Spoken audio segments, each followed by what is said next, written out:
This week's episode is sponsored by Babysitter Massacre Camp Carnage, the third sleazy slasher book in the Babysitter Massacre series, written by David O'Hanlon and created by me. It's hunting season, and there's no bag limit on babysitters. After his only child dies due to an incompetent sitter, Patton Moore establishes Camp Care. His graduates are highly sought after, and candidates will do anything for a spot. But this time, they'll wish they hadn't. Someone's brought some extra baggage for the stay, and it's up to Macy and the other unhappy campers to figure out who's behind the string of gruesome killings, while being stalked through an unforgiving wilderness full of deadly traps. As the body count climbs, old wounds are torn open, and not everyone is who they seem. Who will survive Camp Carnage? Find it today on Kindle and paperback at Amazon.com. What's that? You want to be scared? Come with me.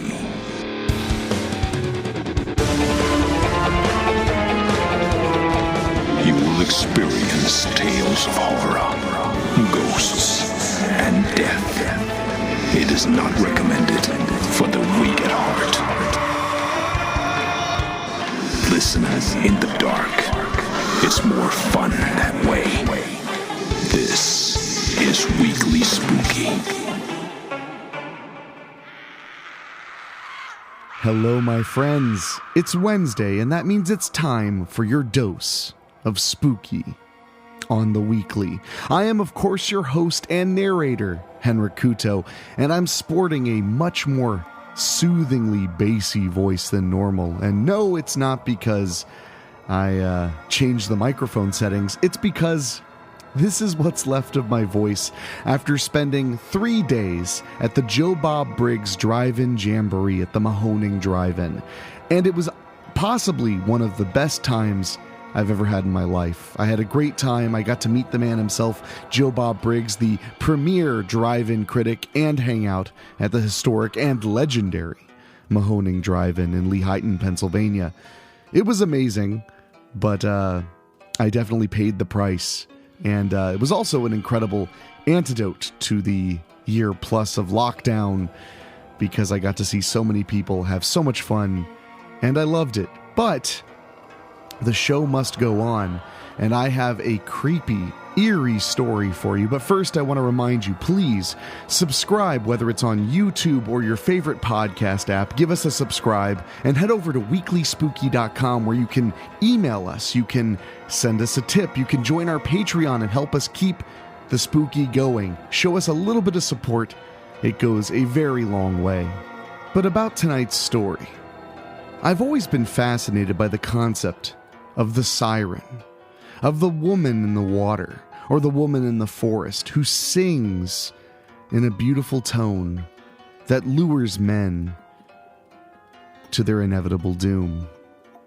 And tonight we have a very interesting take on the siren, written by one of our eldest Weekly Spooky contributors, Joe Solmo, and I think you're really gonna like it. So, let's listen to the story now.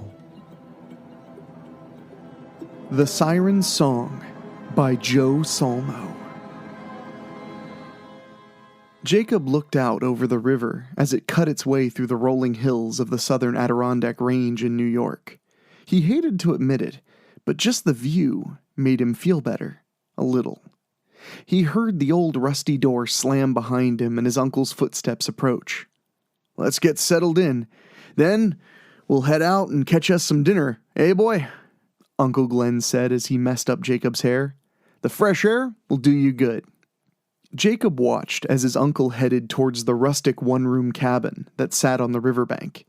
He wondered how he was supposed to enjoy himself up here with his uncle. It had only been 3 days since his mother's funeral. A car accident took her from him. She was on her way to pick him up from a friend's house after a night of trying out Dungeons and Dragons. The night was fun. He was all smiles until the phone rang at Keith's house, and Keith's mom had to drive him home. She wouldn't explain why, but Jacob could tell by the look on her face something was wrong. They never caught the person who crossed the double yellow lines and hit his mother head on. They fled the stolen car and the scene on foot before the police arrived and found her there. Jacob overheard the officer say that she was still alive when they arrived, but passed shortly after. They found several beer cans in the other car and thought it might have been a drunk or teens out for a joyride, but no one knew for sure. There was no justice, just loss. It really wasn't fair. When Uncle Greg showed up to help them with the arrangements and daily household stuff, Jacob was glad. His father seemed lost. He'd just stare out the window at the driveway, like he expected his wife to pull in any minute. At times, Jacob wanted to join him, wanted to believe that it was all a mistake, and his mother would be home in time for dinner, and complain about how his father overcooked the roast. The night after the funeral, his father suggested he go to bed early. And to be honest, Jacob didn't feel like staying up. As he finished brushing his teeth, he could hear his uncle and father talking on the back deck. The window was open on the warm August night. He dragged the stool over to the window he used to use to brush his teeth so he could peek out. His father was still wearing his white shirt and tie, the latter hanging loosely to his side.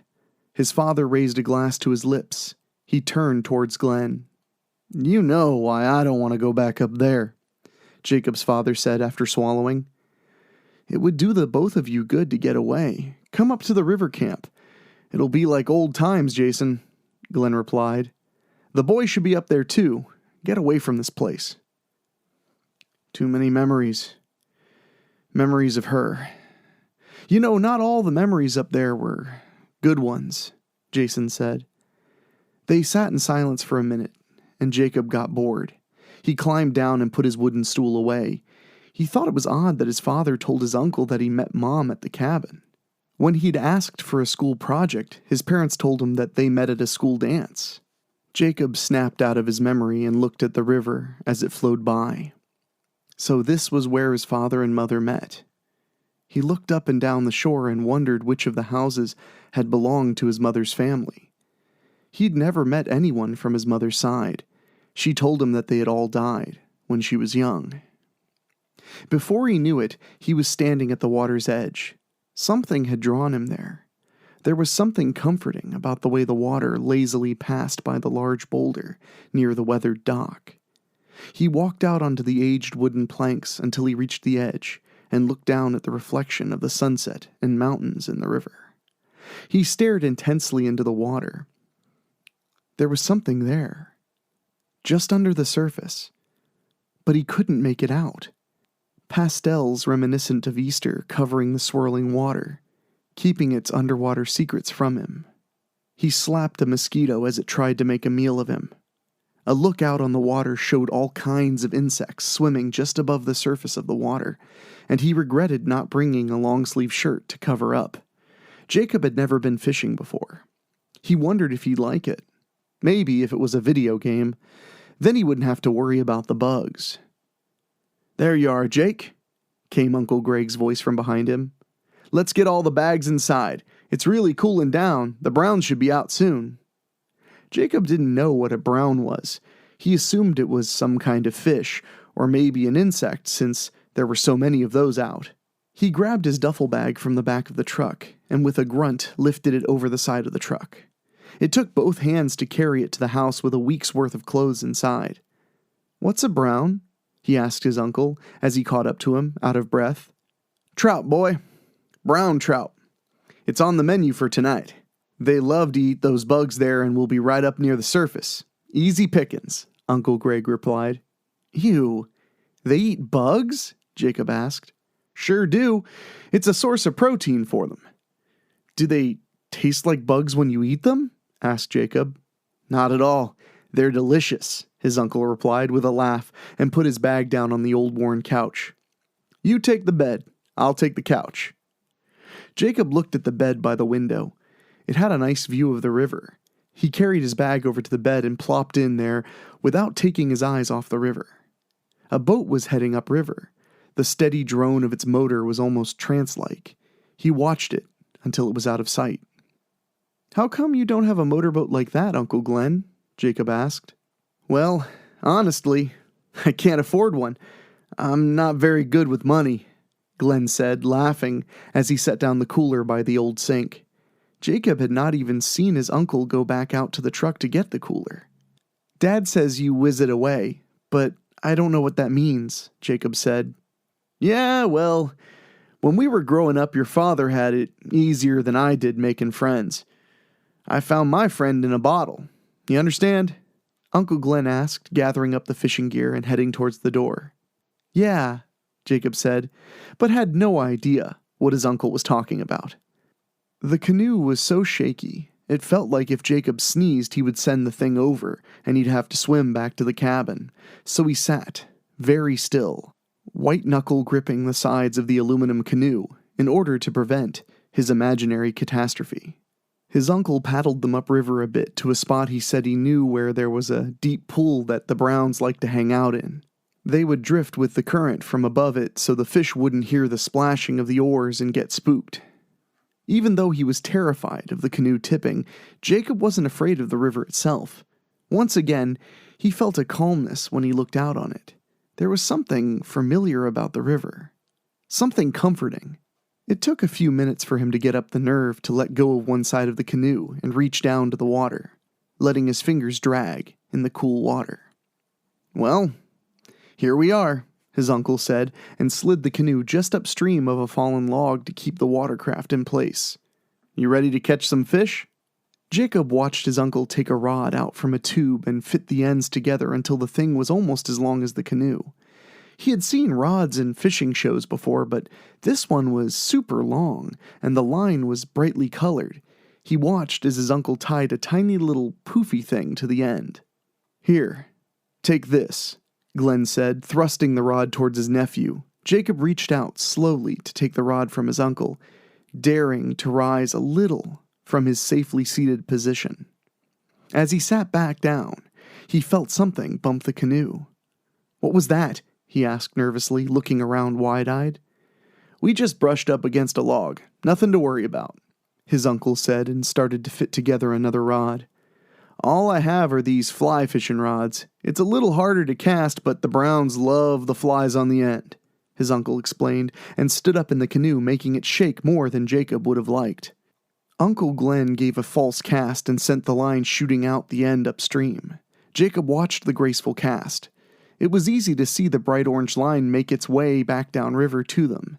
His uncle cast this way 3 more times, explaining to Jacob how it worked. But Jacob wasn't about to stand up in the boat now. He felt another bump on the canoe. This time he swore he felt something tapping on the bottom of the boat. "What is that?" Jacob asked, terrified. "There are all kinds of noises, kid. It could be anything, a branch, a turtle, nothing to worry about either way," Uncle Glenn explained, and sat back down in the canoe. He reached into the bag he brought with them and pulled out a beer. "If you were another year older, I'd let you have one, but 11 is just too young to drink a beer." "That's okay. I don't want to drink," Jacob said. "Good boy. Don't end up like me," his uncle answered, putting down the beer to grab his paddle. "Let's move a little farther downstream and give it another go." Jacob nodded and looked overboard as his uncle maneuvered them out into the current to take them downstream. Jacob, can you hear me?" His young eyes widened as he heard the familiar voice. It couldn't be. How could he hear his mother? She was dead. He looked at his uncle to see if he heard it too, but he just guided the canoe down the river.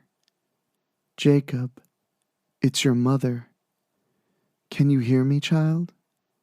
Jacob tried to swallow, but his throat went dry. The hairs on his neck stood up.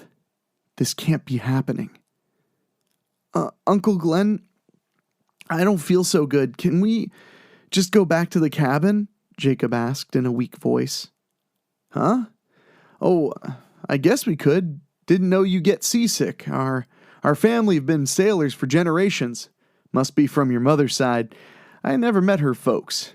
Probably grew up landlocked," his uncle said. "Let's break down these rods first." Another thump on the boat, this one louder.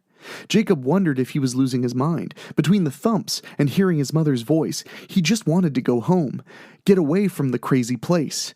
He looked out on the water and no longer felt a calming sensation. He was terrified.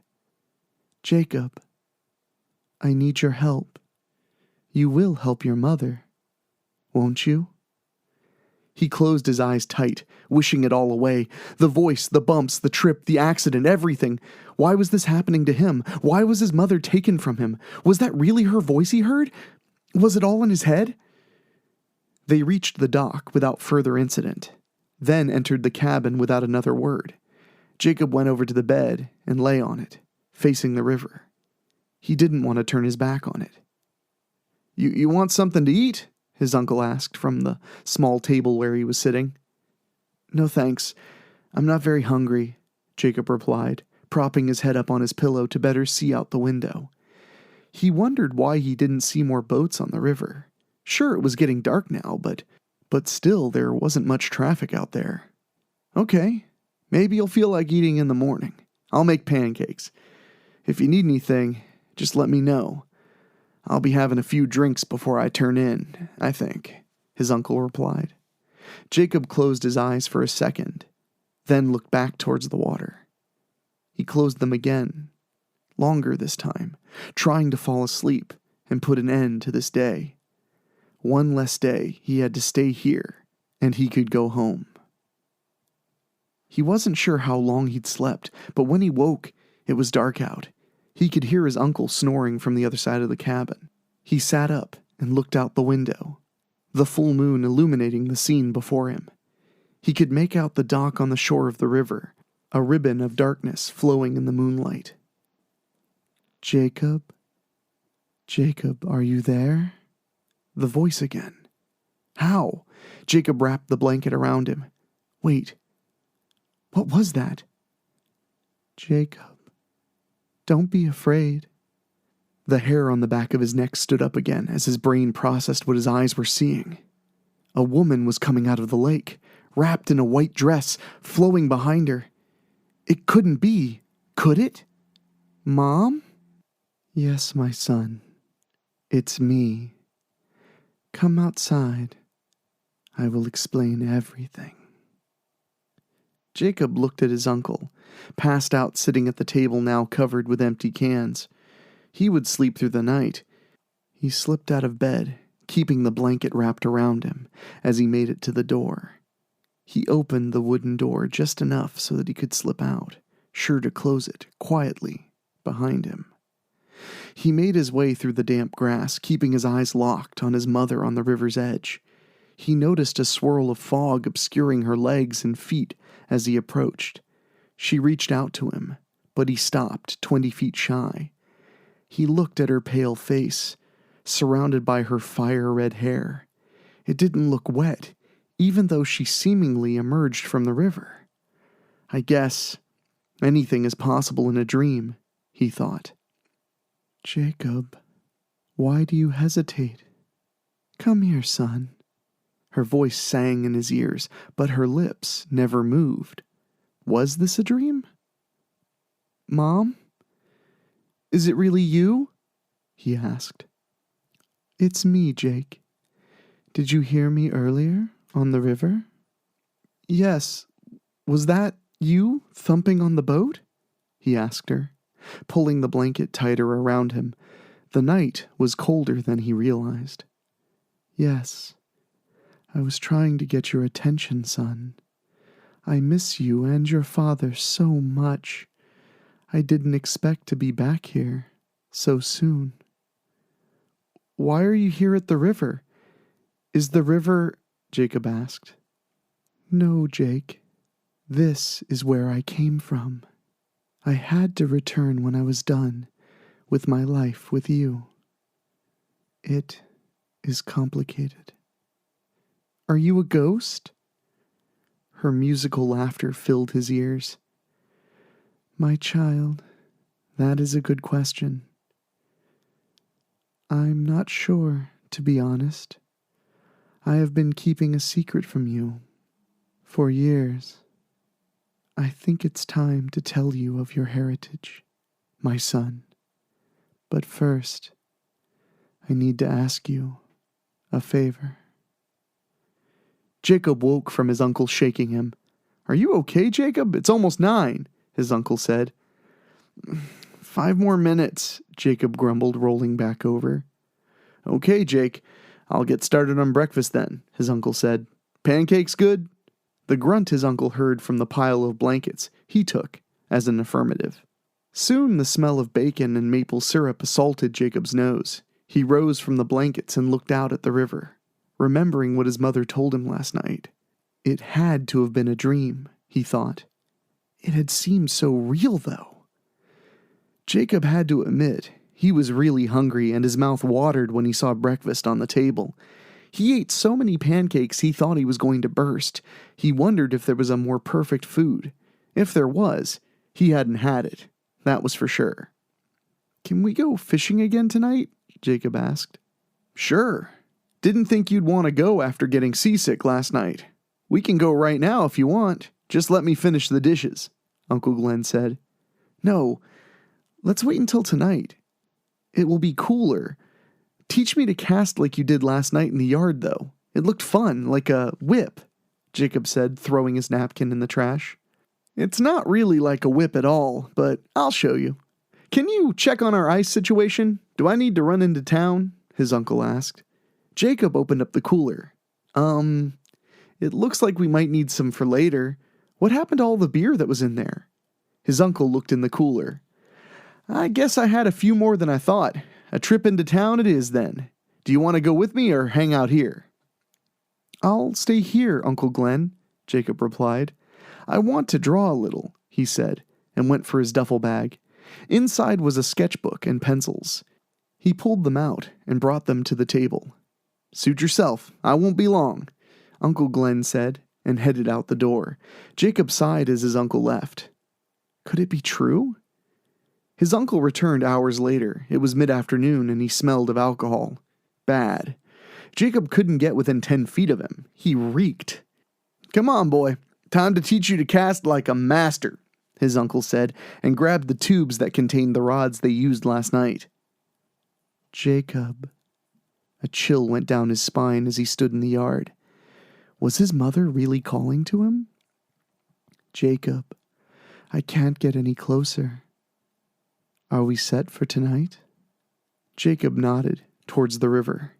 He didn't know if she could hear him or not, but the nod seemed to answer her question. "Thank you, my son.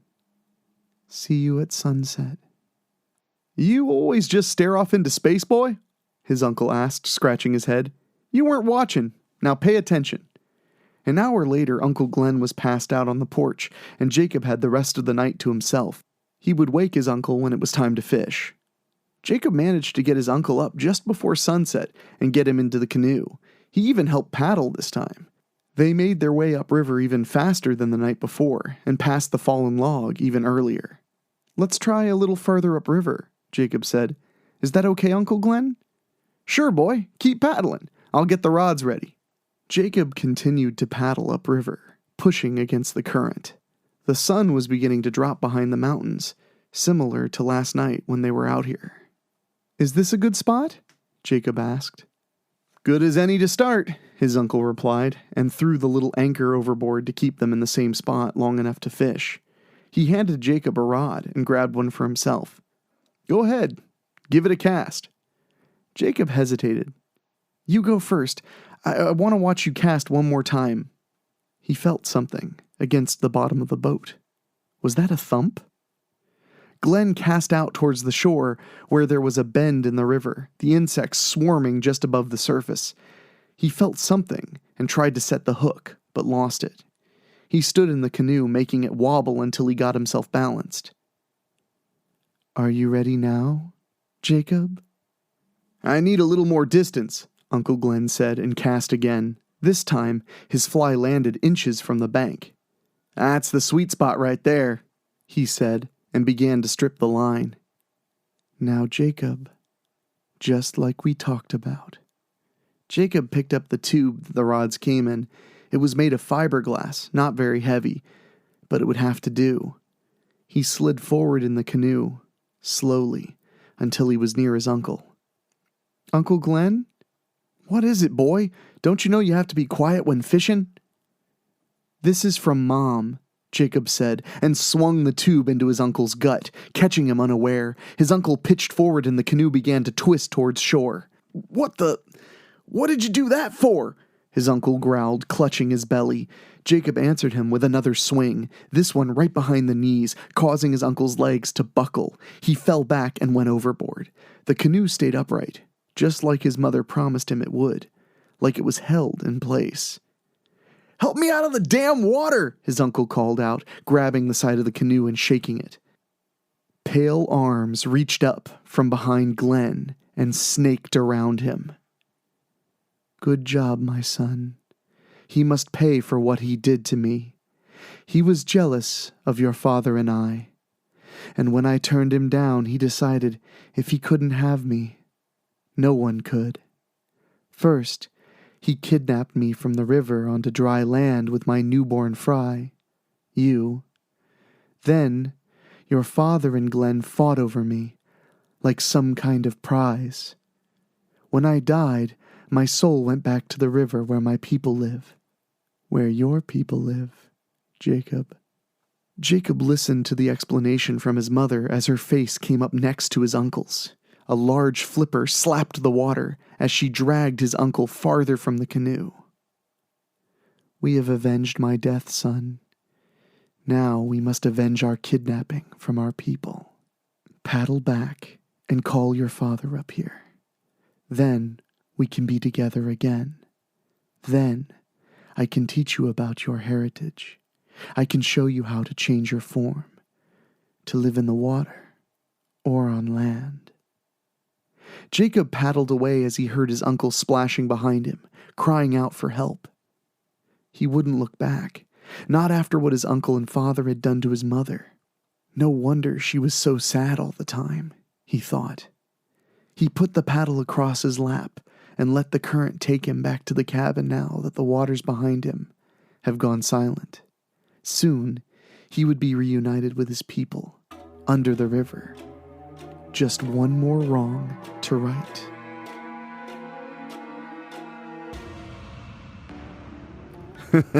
I love a good bit of vengeance, and I hope you do too. That was a fun one. That one made me feel very outdoorsy. And as I was talking about earlier, I basically spent the last 3 days at a drive-in movie theater. So I got a whole lot of sun and a whole lot of mosquito bites, but it was completely and utterly worth it. Sorry to nerd out about my drive-in movie experience, but I love movies.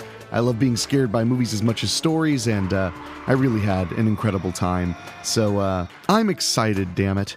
I also want to say thank you so much just for tuning in every single week. We're about to hit our big 100 episodes, and there will be a very special celebration for it. So stay tuned for that, my friends. We'll be back next Wednesday to throw that your way. But I do want to say something, and I would not put this out there unless I really sincerely needed a little bit of help. But both of my dogs have had some medical issues. They're doing okay. Tomorrow, my dog Chicano goes to a cardiologist, a specialist, to make sure that he's all good. So, if you've never joined our Patreon and gotten exclusive episodes, or you've never sent us a little tip, or even wrote us an email saying, "Hey, great job, I love the show," now would be a wonderful time to go to WeeklySpooky.com and help us out. I'm just dealing with some unexpected veterinary bills, and I could use the help. But know that if you can't help, there is no shame.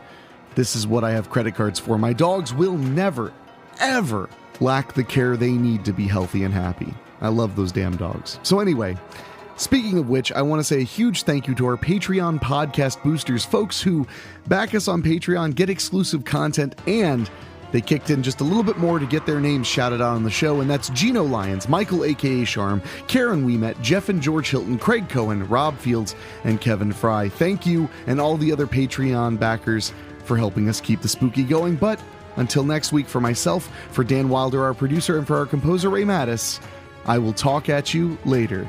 Stay scared, my friends, and safe. Thank you for listening. Make sure to find your way back next week. But for now, you are safe. Trust me.